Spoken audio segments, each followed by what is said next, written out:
இப்போது இவர் பனையூரில் வந்து ஒரு கூட்டத்தை நடத்துகிறாரு, அவர் தைலாபுரத்தில் வந்து ஒரு கூட்டத்தை நடத்துகிறாரு.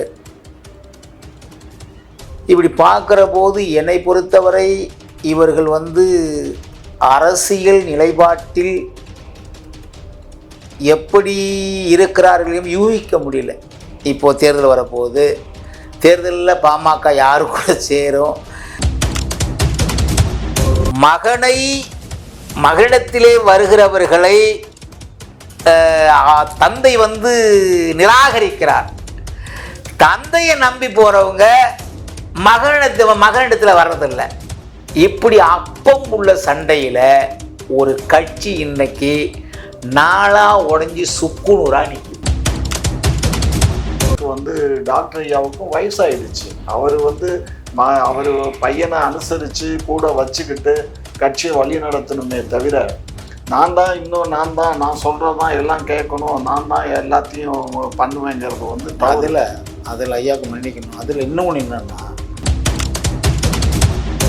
அவங்க அம்மாவை, அதாவது மருத்துவர் ஐயாவுடைய மனைவியை பாட்டில் எடுத்து அடிக்க தாக்கினார்.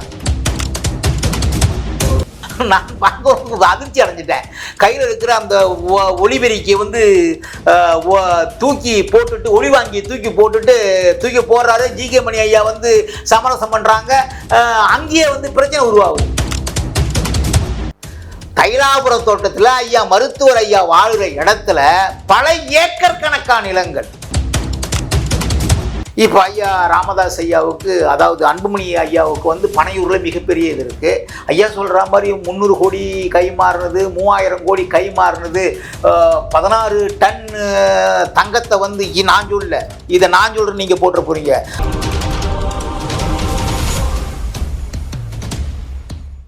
பாமக இரண்டா உடையறதை பற்றி நீங்கள் என்னங்க நினைக்கிறீங்க?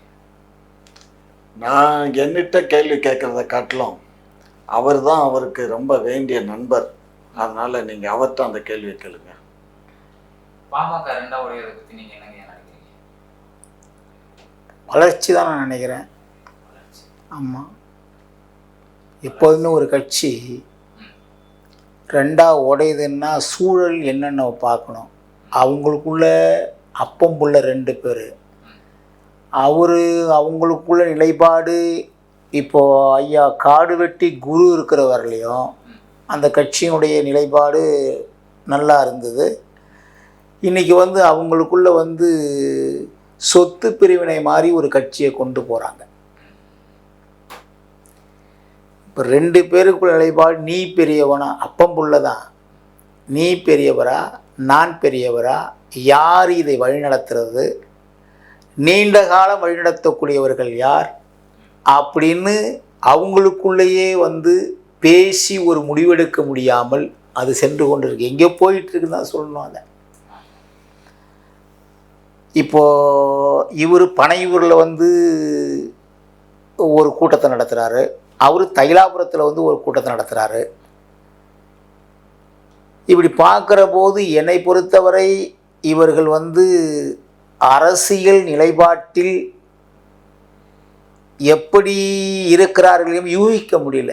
இப்போது தேர்தல் வரப்போகுது, தேர்தலில் பாமக யாரு கூட சேரும், எப்படி வந்து அதை நம்பியிருக்கிற பாமக கட்சியினுடைய, இப்போது நேற்று நீங்கள் பார்த்தீங்கன்னா ஐயா ஜிகே மணி ஐயா இருக்கிறாங்கள்ல, அவர் என்ன சொல்கிறாருன்னா, நான் வீட்டுக்கு தெரியாமல் யாருக்கும் தெரியாமல் எங்கேயாவது மறைஞ்சு வாழலான்னு நினைக்கிறேன் அவர் சொல்கிறது. ஏன்னா அவரை பற்றி தெரியும்னு நினைக்கிறேன். அவர் அந்த கட்சியில்,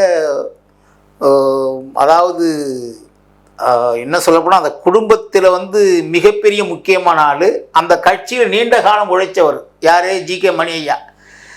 அவரே என்ன சொல்கிறாருன்னா, நான் யாருக்கும் தெரியாமல் கண்காணாத தேசத்துக்கு போயிடுறேன், எனக்கு பிடிக்கலங்கிறார். அதிலிருந்து அந்த கட்சி எப்படி இருக்குது, அந்த கட்சியின் நிலைப்பாடு எப்படி இருக்கும், அந்த கட்சியை நம்பியிருக்கிற உறவுகள் எல்லாம் நம்ம சொந்தக்காரவங்க தான், அவங்களாம் எப்படி இருப்பாங்க நினைக்கிற போது வேதனையாக இருக்குது.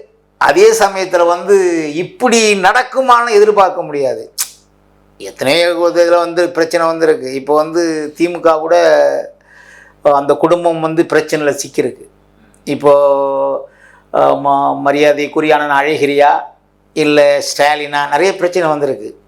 ஆனால் பிரச்சனை வருகிற போதெல்லாம் அந்த பிரச்சனையை சரி செய்து இன்றைக்கி வந்து தளபதி ஸ்டாலின் அவர்கள் நாட்டுடைய முதலமைச்சர். ஐயா அண்ணன் அழகிரி அண்ணன் எங்கே போனாலும் தெரியல. அண்ணன் அது சம்பந்தமாக வரவே இல்லை. அதற்கான ஒரு நிலைப்பாட்டை அவங்க எடுக்கணும்ல. நீண்டுக்கிட்டே போகுது அது.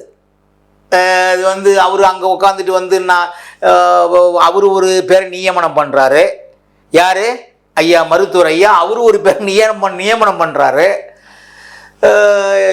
சின்ன நம்முடைய அன்புமணி ராமதாஸ் ஐயா வந்து பனையூரில் உட்காந்துக்கிட்டு ஒரு செயற்குழு கூட்டுறாரு.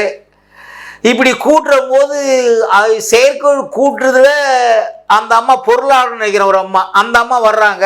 அந்த அம்மாவை தைலாபுர தோட்டத்திலேருந்து ஐயா மருத்துவர் அன்புமணி மன்னிக்கணும் ஐயா ராமதாஸ் ஐயா வந்து கட்சியில் இருந்து அடிப்படை உறுப்பினர் வகிச்ச பதவி எல்லாத்தையும் தூக்குறாரு. மகனிடத்திலே வருகிறவர்களை தந்தை வந்து நிராகரிக்கிறார். தந்தையை நம்பி போறவங்க மகனிடத்தில் வர்றதில்லை. இப்படி அப்பம் உள்ள சண்டையில் ஒரு கட்சி இன்னைக்கு நாளா உடஞ்சி சுக்குநூறா நிற்கும். புரிஞ்சுக்கிங்களா? இதெல்லாம் நினைக்கிற போது அரசியல் ஆரோக்கியமாக இருக்குமா நினைக்கிற போது இன்னொன்று சொல்கிறேன். இந்த கட்சியை வளர்ப்பதற்கு நிறைய பேர் ரத்தம் சிந்திருக்காங்க. ரத்தம் சிந்தில்லை, உயிர் விட்டுருக்குறாங்க. 1989 நினைக்கிறேன். அந்த ஐயா மருத்துவர் ராமதாஸ் ஐயா வந்து இந்த இடஒதுக்கீட்டு இதை கொண்டு வந்து போராட்டம் பண்ணுகிற போது கிட்டத்தட்ட நிறைய உயிர்கள் வந்து போயிருக்கு. இப்படி உயிரை கொடுத்து ரத்தத்தை கொடுத்து ஒரு கட்சியை வளர்த்த கட்சி தன்னுடைய தந்தை மகன் இந்த சண்டையில் இன்றைக்கு பிளவுபட்டு சின்ன பின்னமாகி யார் எங்கே போகிறதே தெரியாமல் அந்த கட்சியினுடைய முதன்மை பொறுப்பில் இருக்கிற மரியாதைக்குரிய ஜி.கே. மணி ஐயா எங்கே போகிறது, நான் எங்கே போகிறது தெரியல, எங்கேயாவது கண் தெரியாத தேசத்துக்கு போயிடுறேன் அப்படின்னு வருத்தப்பட சொல்கிறோம். அந்த கட்சி நிலைப்பாடு எப்படி இருக்குன்னு அப்போ நாடு தான் பார்க்கணும், மக்கள் தான் பார்க்கணும். அதாவது நம்மளுடைய இடிமுரசு அவர்கள் சொன்னது 100க்கு 100 உண்மைதான். ஆனால் அதே வேளையில் 2 விஷயங்கள் அவர் சொன்னார்ல, இது வந்து குடும்ப சண்டைங்கிறது தான் உண்மை. ஏன்னா அவங்க குடும்பத்துக்குள்ள வரவு செலவில் தான் சிக்கல் இருக்க மாதிரி எனக்கு தோணுது. என்ன காரணம்னா, கடந்த முறை வந்து பத்திரிகையிலேயும் செய்தி வரத்தான் செய்து ஒரு 300 கோடி ரூபா நம்மளுடைய அதிமுகவினுடைய சண்முகம் அவர்கள் வந்து அதிமுக கூட்டணிக்கு வரணும்னு சொல்லி செலவுக்காக கொடுத்ததாகவும், அதை வந்து இவர் வந்து அந்த கட்சிக்கு வர்றதாருந்தா நான் வந்து இவர் சொன்னது யார் ஐயா டாக்டர் ஐயா சொன்னது, அதிமுக கூட கூட்டணி போனால் நான் தற்கொலை பண்ணிக்குவேன்னு மிரட்டினாரு. ஆகையினால தான் நான் அதை சொல்லாமல் அவர் இதில் போய் கூட்டணி வச்சார், பாரதிய ஜனதா கட்சியோட பிஜேபியோட கூட்டணி போனார். பிஜேபியில் கூட்டணி போகாமல் அதிமுக கூட கூட்டணி வச்சுருந்தா ஒரு 3-4 சீட்டு நம்ம ஜெயிச்சிருக்கலாம் அப்படின்னு ப்ரெஸ்ஸில் முந்தா நாள் ப்ரெஸ்ஸில் சொல்கிறாரு. யார் சொல்கிறா? ராமதாஸ் ஐயா சொல்கிறாங்க. அப்போ அது அந்த அவங்களே அதிமுகவே ஜெயிக்காமல் போயிடுச்சு. அப்புறம் அதிமுகவே ஜெயிக்காத போது இவர் எங்கேருந்து போய் ஜெயிப்பார்? அது வேறு விஷயம், அதை விட்டுடுங்க. ஆனால் அவங்களுக்குள்ள உள்ள அந்த வேற்றுமையை பாருங்கள். அதுக்கு காரணம் என்னன்னா, இவர் தன்னுடைய துணைவியார்னு ஒருத்தவங்க, துணைவியார்னா அவங்க வந்து ஒரு நர்ஸுன்னு சொல்கிறாங்க. அந்த அம்மா நர்ஸெல்லாம் ட்ரைனிங் முடித்த நர்ஸ் அம்மா இல்லை, ஒரு டாக்டர்கிட்ட அந்த அம்மா வந்து ஒரு செவிலியர் மாதிரி வேலை பார்த்தவங்க. அந்த பொண்ணுக்கு வந்து கல்யாணம் ஆகும்போது அந்த பொண்ணு வந்து கல்யாணம் பண்ணி ஒரு ஊரில் கட்டி கொடுத்துட்டாங்க. கட்டி கொடுத்த பொண்ணு இவர் அந்த பொண்ணு மேலே ஏற்கனவே காதல் வாய்ப்பட்டிருப்பார் இருக்கு டாக்டர். உடனே காரை எடுத்துகிட்டு போய் அந்த வீட்டில் போய் அடித்து போட்டுட்டு அந்த பொண்ணை தூக்கிட்டு வந்து இவர் குடும்பம் நடத்தினதாகத்தான் கேள்வி. ஏன்னா அவங்க முன்னாள் அவங்க வன்னியர் சங்கத்தை வளர்த்தெடுத்த அவர் வந்து என்கிட்ட எங்கள் ஊடகத்திலே பேசினது. இது வந்து எல்லா ஊடகங்கள்லேயும் அவர் இந்த விஷயத்த சொல்லிட்டு இருக்காரு. முந்தா நாள் கூட ஒரு ஊடகத்தில் இதே தான் பதிவு பண்ணியிருக்காரு. அந்த அம்மா எப்படி ஒரு புத்துக்கிட்டு வந்து அந்த அம்மா கூட ராமூர்த்தின்னு சொல்லிட்டு ராமூர்த்திங்கிற சொல்லிட்டு இருக்காரு. ஸோ ஆகையினால அப்போ அந்த வீட்டுக்கு தான் இந்த பணம் பூரா சொத்து பூரா அங்கே தான் போயிட்டுருக்கு. எங்கே போயிட்டுருக்கு? அந்த சின்னம்மா, ரெண்டாவது சின்னம்மா தான் அவங்கள்ட்ட போகுது. ஸோ ஆகையினால இவருக்கு வந்து அந்த சொத்து வரலையே அப்படிங்கிற அந்த ஏக்கம், அந்த கவலை, அதில் தான் வந்து இந்த மாதிரி பிரச்சனைகள்லாம் வருது அப்படிங்கிற மாதிரி சொல்கிறாங்க. ரெண்டாவது அவருக்கு வந்து டாக்டர் ஐயாவுக்கும் வயசாயிடுச்சு. அவர் வந்து அவர் பையனை அனுசரித்து கூட வச்சுக்கிட்டு கட்சியை வழி நடத்தணுமே தவிர நான் சொல்கிறதான் எல்லாம் கேட்கணும், நான் தான் எல்லாத்தையும் பண்ணுவேங்கிறது வந்து அதில் ஐயாவுக்கு மன்னிக்கணும். அதில் இன்னொன்று என்னன்னா, தன்னுடைய குடும்ப ரகசியங்களை அம்பலப்படுத்தக்கூடாது. எனக்கு ரொம்ப மனசு வருத்தம். எனக்கு இத்தனை நாள் வாழ்ந்துட்டாங்க, இவ்வளோ நாள் வந்து கணவன் மனைவி அந்த அம்மாவோட வாழ்ந்துட்டாங்க, அன்புமணி அம்மாவோட வாழ்ந்துட்டாங்க. தன் ஒரே ஒரு பிள்ளை தான் அன்புமணி. இப்போ சித்தியோட வாடுறான்னு அவர் வாடுறான்னு சொல்கிறாங்க. ஆனால் இன்னைக்கு ஐயா என்ன சொல்கிறாங்கன்னா, யார் மருத்துவர் ஐயா என்ன சொல்கிறாங்கன்னா, தன்னுடைய அம்மாவை, எனக்கு ரொம்ப வேதனையாக இருந்தது, அதை கொல்ல முயற்சி, தன்னுடைய அம்மாவை பாட்டில் எடுத்து தாக்கினார். யார் சொல்கிறத? ஐயா சொல்கிறாங்க, மருத்துவர் ஐயா.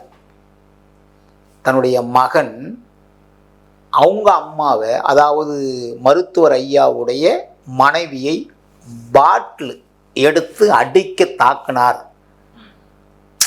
இதெல்லாம் எனக்கு என்னன்னா, அதாவது தமிழ் சமூகத்தில் ஒரு கட்டமைக்கப்பட்ட ஒரு இயக்கம், கட்டமைக்கப்பட்ட ஒரு கட்சி. இந்த கட்சி எப்படின்னா, பல கோடி வன்னிய சமூக மக்களை சீர்படுத்த வேண்டும், செம்மைப்படுத்த வேண்டும், பின்தங்கியிருக்கிற அந்த மக்களுக்கு கல்வியை புகட்டி சமூகத்தில் உயர்ந்த அந்தஸ்தில் வர வேண்டும். இந்த கட்சி ஆரம்பிக்கப்பட்டது, வன்னியர் சங்கம். அதற்கு பிறகு பாட்டாளி மக்கள் கட்சி ஆரம்பிக்கப்பட்டது. ஆரம்பித்து அந்த மக்களும் தமிழ் சமூகத்தை சார்ந்தவர்களும், பொதுவாக அந்த மக்கள்னு கூட சொல்லக்கூடாது, எல்லாமே தமிழ் சமூகம்தான். அவங்களெல்லாம் வந்து ஐயா மருத்துவர் அன்புமணி ஐயாவை மத்திய சுகாதார அமைச்சராக ஆக்கியதெல்லாம் வரலாறு. ஏன் அடையாளம் கண்டு இவர்களை எல்லாம் ஆக்கினாங்கன்னா, அந்த சமூக மேம்பாட்டிற்கு வரும் அப்படின்னு ஆக்கினாங்க. ஆனால் இன்னைக்கு அது சுக்குநூறாக உடைஞ்சி, அதாவது அந்த கட்சியை நம்பியிருந்த சமூகத்தின் மக்கள், நம்மளால் வந்து மருத்துவர் ஐயாவால், அவருடைய மகன் அன்புமணி ஐயாவால் நம் சமூகம் வந்து மேல்நோங்கி நிற்கும், நமக்கு வந்து இடஒதுக்கீட்டை அவர்கள் பெற்று தருவார்கள் அப்படியெல்லாம் நினைச்சிருந்து, நமக்காக பாடுபடும் அந்த குடும்பம் நினைச்சிருந்து இருந்த மக்கள் வந்து இன்னைக்கு வேதனையில் ரொம்ப, அதான் சொல்றேன், என்னாலே தாங்க முடியலையே. இன்னைக்கு பெத்த தாயை வந்து பாட்டிலால் அடித்தேன்னு தன் மகன் பாட்டிலால் அடித்து அவர் சொல்கிறாரு. இவர் வந்து பனையூரில் வந்து எல்லோரும் பனையூருக்கு வாங்க அப்படின்னு சொல்கிறாரு. இப்போ வந்து இது அந்த கட்சியினுடைய முக்கிய புள்ளியாக இருக்கிற ஐயா ஜிகே மணி வந்து, நான் எங்கேயாவது தொலைஞ்சு போயிடுறேன், நான் இருக்கவே வாழ்றதுக்கே பிடிக்கலங்கிறாரு. அப்போன்னா அங்கே அதில் என்ன இருக்குன்னு பார்க்கணும்ல. நான் சொல்கிறேன், அப்பனுக்கு பிள்ளைக்கு சண்டை வர்றது இல்லை, சண்டை வராது இல்லை. எல்லாம் வரலாற்று பதிவெடுக்கிற போது நான் சொன்ன மாதிரி திமுகவில் நடந்திருக்கு, வாரிசு அரசியல் நடந்திருக்கு, அதெல்லாம் சரி. அதை சரிப்படுத்தி உங்கள் நம்பியிருக்கிற மக்களுக்கு வந்து நீங்கள் நன்மை செய்யணும்னா, அடுத்த 2026 தேர்தலில் நீங்கள் யாரோட கூட்டணிக்கு நிர்ணயம் பண்ணோம், அந்த கூட்டணியில் யாரை நிறுத்த போகிறீங்க, அந்த கூட்டணியில் நிறுத்தப்படுகிற வேட்பாளர் வந்து வெற்றி பெறணும், வெற்றி பெற்ற வேட்பாளர் வெற்றி பெற்று அரசியலமைப்பு, அதாவது அதிகார அமைப்பில் உட்காந்து சட்டமன்றத்தில் உட்காந்து தான் உங்கள் குரல் எடுக்கப்படும். நீங்கள் சொல்கிற கோரிக்கைகள், உங்கள் சமூகத்திற்கு வைக்கிற கோரிக்கைகள் எடுக்கப்படும். இதெல்லாம் சிந்திக்காமல் இப்போ பாட்டில் எடுத்து தாக்குனது, அப்புறம் வந்து என்னை கொல்ல பார்த்தாங்க, என்னை வந்து இது பண்ணாங்க. இப்போ முகுந்தன் ஒருத்தர் இருக்கார், அவர் பேரப்புலன்னு நினைக்கிறேன், அவருக்கு வந்து இளைஞர் பதவி கொடுக்குறேன் அப்படிங்கிற இவர் என்ன சொல்கிறாரு, இன்னைக்கு தான் வந்தான். அது வந்து அவர் அன்புமணி ஐயா கேட்க நியாயம் இருக்குது. இன்னைக்கு தான் வந்தான். யார்? முகுந்தன் இன்னைக்கு தான் வந்தார், அவரு பேர் இது வந்தான்னு சொல்றாரு. அவரையும் சொந்தக்காரங்க மாதிரி பேச, நம்ம அப்படி பேசக்கூடாது. அக்கா மகன், அதாவது அன்புமணி ஐயாவோட அக்கா மகன் முகுந்தன் ஒருத்தர் இருக்கார். அவருக்கு இளைஞரணி, மாநில இளைஞரணி கொடுக்குறதா வந்து ஐயா மருத்துவர் ராமதாஸ் ஐயா வந்து அறிவிக்கிறாங்க.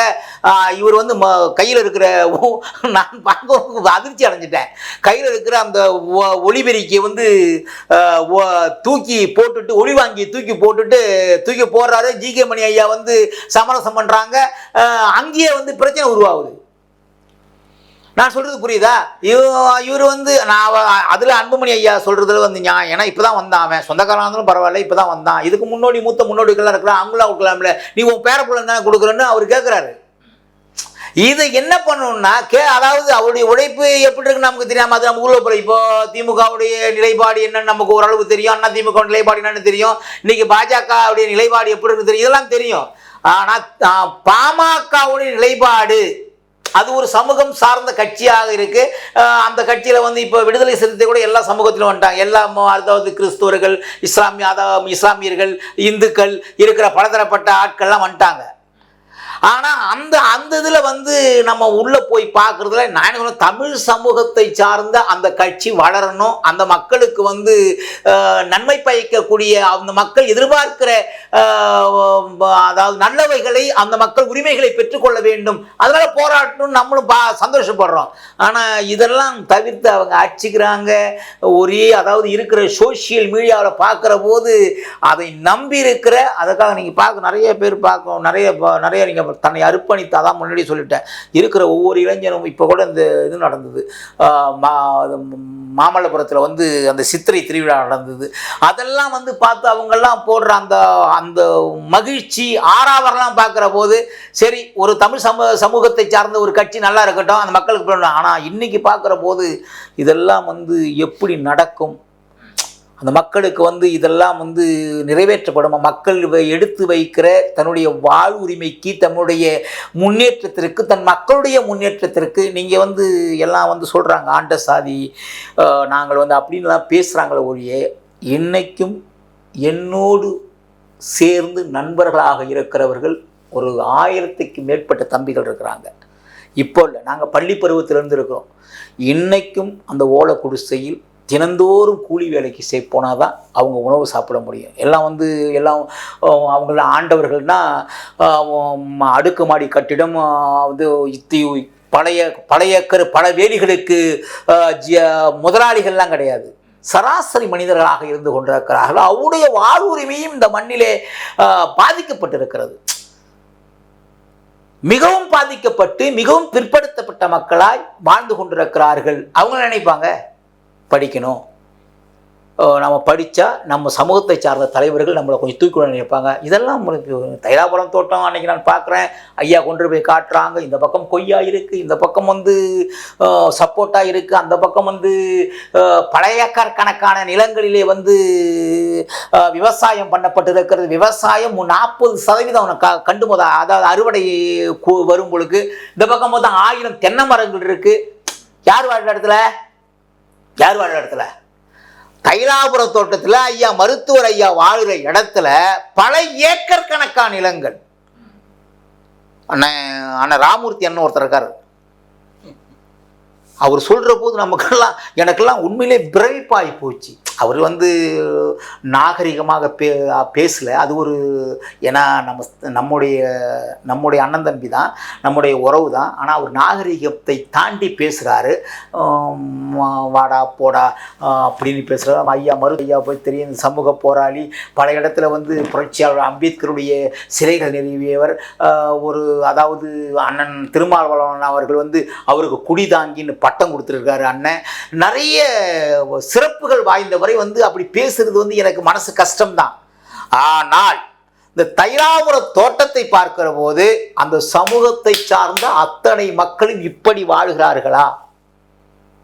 இப்போ ஐயா ராமதாஸ் ஐயாவுக்கு, அதாவது அன்புமணி ஐயாவுக்கு வந்து பனையூரில் மிகப்பெரிய இது இருக்குது. ஐயா சொல்கிற மாதிரி 300 கோடி கை மாறினது, 3000 கோடி கை மாறினது, 16 டன் தங்கத்தை வந்து நான் சொல்ல, இதை நான் சொல்கிறேன், நீங்கள் போட்டு போகிறீங்க. இவர் சொல்கிறார், ராமூர்த்தி அண்ணன் சொல்கிறார், 16 கோடி தங்கம் ஐயா வீட்டிலிருந்து எடுக்கப்பட்டது. எந்த ஐயா? மரியாதைக்குரிய ராமதாஸ் ஐயா வீட்டில். அப்போ அன்புமணி ஐயா உள்ள ஒன்றா இருக்கிறாங்க, ஒரே குடும்பத்தில் இருக்கிறாங்க. 16 டன்னு. ஒரு டன்னு எத்தனை கிலோன்னு தெரியும்? 1000 கிலோ, 16 டன்னு. அது மாத்திரம் இல்லாமல் அவர் சொல்கிற கணக்கெல்லாம் போது எனக்கு மயக்கம் வருது. அவர் சொல்கிற கணக்கு இருக்க எனக்கு தலை சுற்றுது, உண்மையிலே சொல்கிறேன். ஏன்னா எல்லா அங்கே பக்கத்தில் உள்ள இருக்கிற நிர்வாகத்தில் உள்ள வங்கியில் வேலை செய்கிற ஊழியர்கள்லாம் கொண்டு வைத்து அந்த பணத்தை எண்ண முடியாமல் இருக்கிற பக்கத்தில் உள்ள மிஷினை கொண்டு வந்து வச்சு எண்ணி அரசாங்கம் வந்து எடுத்துக்கிட்டுதா அப்படின்னு அண்ணன் ராமூர்த்தி என்ன சொல்ற, நான் சொல்ல இதெல்லாம் நீ வந்து நான் சொன்னதை போடுறதா அங்கே குதிப்பாங்க. என்ன ராமூர்த்தி அண்ணன் அவருடைய சமூகத்தை சார்ந்த அண்ணன் ராமூர்த்தி அவர்கள் இதை தெளிவாக சொல்ற. இதெல்லாம் கேட்கிற போது என்னை சார்ந்திருக்கிற என்னோடு படித்த என்னுடைய சக நண்பர்களை பார்க்குறேன். இன்னைக்கும் காலையில் எழுந்து வேலைக்கு, அதாவது குளத்து வேலைக்கு, இல்லை வந்து கட்டிட வேலைக்கு, இல்லை விவசாய வேலைக்கு போனாதான் இரவு உணவு. நான் சொல்றது விளங்கும்னு நினைக்கிறேன். இந்த பணம் எல்லாம் ஐயா சொல்ற மாதிரி இந்த பணம் எல்லாம் எப்படி வந்தது? உங்களுக்கு நீங்க ஆரம்பித்திருக்க கல்லூரி, நான் மீண்டும் மீண்டும் பதிவு செய்கிறேன், நான் சொன்னதா சொல்லக்கூடாது, அண்ணன் ராமூர்த்தி அண்ணன் சொன்னதெல்லாம் நான் சொல்றேன். நீங்கள் ஆரம்பித்திருக்கிற கல்லூரி, நீங்கள் வைத்திருக்கிற ட்ரஸ்ட், அதாவது வன்னியர் ட்ரஸ்ட் நிறைய இருக்கு, பட்டாளி அதை வன்னியர் சங்கத்தினுடைய ட்ரஸ்ட் நிறைய இருக்கு. ஆனால் காடுவெட்டி குரான் அவர்கள் நாங்கள் ஏன் சிறப்பாக பேசுகிறோன்னா, அந்த சமூகத்திற்கு உண்மையும் நேர்மையுமாக வாழ்ந்த ஒரு மனுஷன். நான் சொல்ல அவங்களே சொல்கிறாங்க. யார் சொல்கிறத? ஐயா மருத்துவர் ஐயா ராமதாஸ் ஐயா அவர்களும் சின்னையா அன்புமணி ராமதாஸ் அவர்களும். அவர் சொல்கிறாரு, என்னுடைய தம்பி குரு இருந்தான்னா என்ன இது மிகப்பெரிய பிரம்மாண்டமான மாநாடு நடத்தியிருப்பான்னு அவர் சொல்றாரு. இவர் என்ன சொல்றாரு? எங்க அண்ணன் இல்லாத குறை யாரு? அப்படி இந்த மண்ணில் அந்த மக்களுக்கு காலையில் ஒரு பிரச்சனை, 8 மணிக்கு ஒரு பிரச்சனைன்னா 8:30 மணிக்கு அவங்க வீட்டில் போய் நிற்பார் அண்ணன் காடுவெட்டி குரு. எனக்கு நல்லா தெரியும். அவர் மேல 1000 விமர்சனங்கள் இருக்கிறது, நான் அது சொல்லவில்லை. பிறந்த இனத்திற்கு உண்மையும் நேர்மையுமாக இருந்தவர் மரியாதைக்குரிய மாவீரன் காடுவெட்டிக்குரிய. அவர் மாவீரன் சொல்றோம், நாங்க கூட சொல்றோம். அவரு தான் உழைச்சாரு. ஏன்னா இன்னைக்கு அவங்க குடும்பம், அவங்களுடைய பிள்ளைகள்லாம் இன்னைக்கு எங்க இருக்காங்கன்னு தெரியும், அவங்களுடைய நிலைப்பாடு என்னன்னு தெரியும். தம்பி அவருடைய மகன், மருமகன், அவருடைய மகள் எல்லாம் வந்து எதிர்பார்க்கிறாங்க, பேசிட்டு இருக்கிறாங்க. இப்போ என்னன்னா ஒரு சில பேர் சொல்றாங்க, அண்ணன் காடுவெட்டி குருடைய இறப்பு ரகசியமா இருக்குங்கிறாங்க. நாம் அதுக்குள்ள போய் விரும்பல. நமக்கு என்னன்னா, நீ உங்களையே நம்பியிருக்கிற இந்த சமூகத்தை நீங்கள் சரிபடுத்தாமல் உங்கள் குடும்ப சண்டையை வைத்து ஒருவரை ஒருவர் தாக்கி கொண்டு உங்களை நம்பியிருக்கிற மக்களுக்கு மக்கள் நிம்மதியாக இல்லைங்கிற. நான் என்ன நடக்குமோ அந்த குடும்பத்தில் நம்பி இருக்கிறோம், எது நடக்குமோ? இப்போ ஒரு கட்சி தலைவருக்கு ஒரு பிரச்சனைனா இருக்கிற நம்பி இருக்கிறவன் என்ன பண்ணுவான்? வருத்தம் வேதனையும் படுறான். அந்த வேதனையும் வருத்தம் தனிஞ்சா பரவாயில்ல, நாளுக்கு நாள் பெருகிட்டே இருக்கு. இதான் நமக்கு வந்து கவலை அளிக்குது.